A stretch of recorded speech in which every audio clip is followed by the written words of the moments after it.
So guys premier pro ഉപയോഗിച്ചിട്ട് ഇതുപോലെ speed ramp effect എങ്ങനെ ക്രിയേറ്റ് ചെയ്യാൻ നോക്കാം. So welcome back to day 15 of 15 days video editing challenge. Speed ramp ചെയ്യാനായിട്ട് speed ramp ചെയ്യേണ്ട clip ഇതിലേക്ക് വലിച്ചിടാം. ടൈമിലേക്ക് ഡ്രാഗ് ചെയ്തിട്ടതിന് ശേഷം റൈറ്റ് ക്ലിക്ക് ചെയ്തിട്ട് ഷോ ക്ലിപ്പ് കീ ഫ്രെയിംസ് ഉണ്ടാവും, അതിൽ ടൈം റാപ്പിന് സ്പീഡ് സെലക്ട് ചെയ്യാം. അതിന് ശേഷം പെൻ ടൂൾ എടുത്തിട്ട് എവിടെ നിന്നാണോ റാമ്പ് എഫക്റ്റ് തുടങ്ങേണ്ടത് അവിടെ നിന്ന് ക്ലിക്ക് ചെയ്യുക, കൺട്രോൾ ഹോൾഡ് ചെയ്തിട്ട് ക്ലിക്ക് ചെയ്യുക. എന്നിട്ട് എവിടെയാണ് എൻഡ് ചെയ്യേണ്ടത് അവിടെയും കൺട്രോൾ ഹോൾഡ് ചെയ്ത് ക്ലിക്ക് ചെയ്യുക. അപ്പോൾ ഇതുപോലെ രണ്ട് മാർക്ക് വന്ന് കാണാൻ പറ്റും. ഇത് മുകളിലോട്ട് ഡ്രാഗ് ചെയ്ത് കഴിഞ്ഞാൽ ക്ലിപ്പ് സ്പീഡ് കൂടും ചെയ്യും. ഇനി അത് അടിയിലോട്ടാണ് ഡ്രാഗ് ചെയ്യുന്നതെന്നുണ്ടെങ്കിൽ ക്ലിപ്പ് ഡ്യൂറേഷൻ കുറച്ചുകൂടി കൂടും. ഇപ്പോൾ നമ്മൾ മുകളിലോട്ട് ആക്കിയിട്ടുണ്ട്.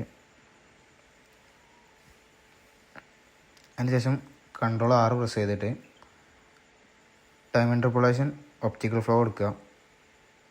അത് ഒന്നുകൂടി ക്ലിപ്സ് FPS സ്മൂത്ത് ആകാൻ വേണ്ടിയിട്ടാണ്.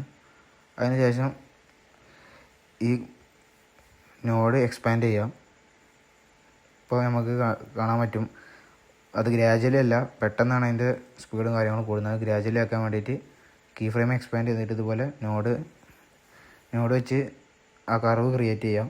അതിനുശേഷം ക്ലിപ്പ് ഒന്ന് റെൻഡർ ചെയ്യാം. എൻ്റർ പ്രസ് ചെയ്തതിന് ശേഷം ക്ലിപ്പ് ഒന്ന് റെൻഡർ ചെയ്യാം. നിങ്ങൾ സിസ്റ്റത്തിൻ്റെ കപ്പാസിറ്റി അനുസരിച്ചിരിക്കും. ഇനിയിപ്പോൾ ഈ എഫക്റ്റ് നമുക്ക് റിവേഴ്സായിട്ട് കൊണ്ടുവന്നുണ്ടെങ്കിൽ സെയിം ക്ലിപ്പ് കോപ്പി ചെയ്ത് ആൾട്ട് ഹോൾഡ് ചെയ്തിട്ട് കോപ്പി ചെയ്ത് വെക്കുക. അതിനുശേഷം കൺട്രോൾ 6 പ്രസ് ചെയ്യുക. എന്നിട്ട് റിവേഴ്സ് സ്പീഡ് എന്ന ഓപ്ഷൻ ഉണ്ടാവും, അത് ക്ലിക്ക് ചെയ്ത് കഴിഞ്ഞാൽ ഈ എഫക്റ്റ് നേരെ നമുക്ക് റിവേഴ്സായിട്ടും കിട്ടും. ഇതാണ് ഫൈനൽ ഔട്ട്.